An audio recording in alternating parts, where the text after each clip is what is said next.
श्री स्वामी समर्थ स्वामी भक्तांनो, हिंदू धर्मात प्रत्येक सणामागे एक आध्यात्मिक संदेश दडलेला असतो. त्यापैकी एक अत्यंत पवित्र आणि महत्वाचा सण म्हणजेच वटपौर्णिमा. या दिवशी विवाहित स्त्रिया आपल्या पतीच्या दीर्घायुष्यासाठी, कुटुंबाच्या सुखसमृद्धीसाठी आणि अखंड सौभाग्यासाठी वडाच्या झाडाची पूजा करतात. पण अनेक वेळा आपण श्रद्धेने पूजा करतो, तरीही काही अशा चुका नकळत घडतात, ज्या शास्त्रात टाळण्यास सांगितल्या आहेत. आजच्या व्हिडिओमध्ये आपण जाणून घेणार आहोत वटपौर्णिमेचे महत्त्व काय आहे, योग्य पूजाविधी कसा करावा आणि अशा कोणत्या चुका आहेत शक्यतो टाळल्या जाव्यात. म्हणून हा व्हिडिओ शेवटपर्यंत नक्की पहा. वडाचे झाड हे भारतीय संस्कृतीमध्ये अमरत्व, स्थैर्य आणि अखंड जीवनाचे प्रतीक मानले जाते.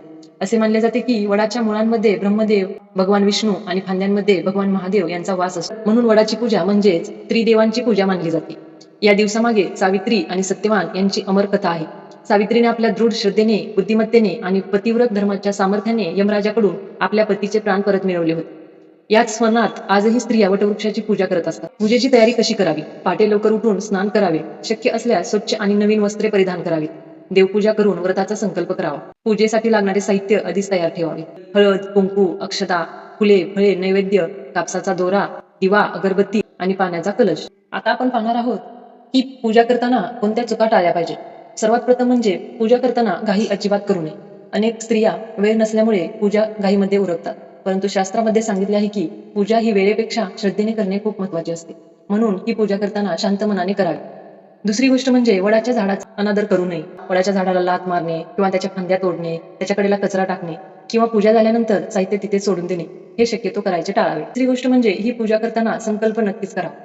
कारण कोणतेही व्रत हे संकल्पाशिवाय अपूर्ण मानले जाते. म्हणून मनोभावे देवाला प्रार्थना करून आपला संकल्प अवश्य करावा. रागाच्या अवस्थेत ही पूजा करू नये. घरातील वाद, राग, मत्सर, नकारात्मक विचार यामुळे मन अस्थिर होते आणि अशा अवस्थेत पूजा करण्याऐवजी मन शांत करून देवाचे नामस्मरण करावे. ही पूजा करत असताना प्रदक्षिणा कधीच अपूर्ण ठेवायच्या नाहीत.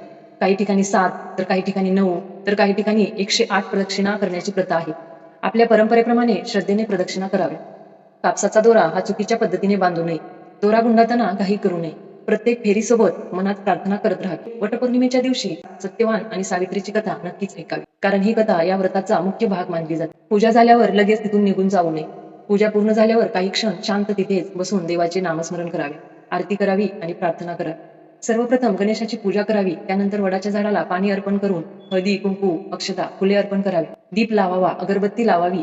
नंतर कापसाचा दोरा श्रद्धेने वडाच्या झाडाला गुंडाळावा. वडाच्या झाडाच्या कडेला प्रदक्षिणा घालाव्यात आणि सावित्री आणि सत्यवान यांची कथा ऐकावी, आरती करावी आणि शेवटी कुटुंबाच्या सुखसमृद्धीसाठी प्रार्थना करावी. स्वामी भक्तांनो, लक्षात ठेवा, देवाला महागडे साहित्य नको असते, तर फक्त निर्मळ मन, श्रद्धा, विश्वास हवा असतो. म्हणूनच कोणत्याही व्रतामध्ये दिखावा न करता मनापासून पूजा करा. भगवंत तुमच्या सर्व मनोकामना नक्कीच पूर्ण करतील.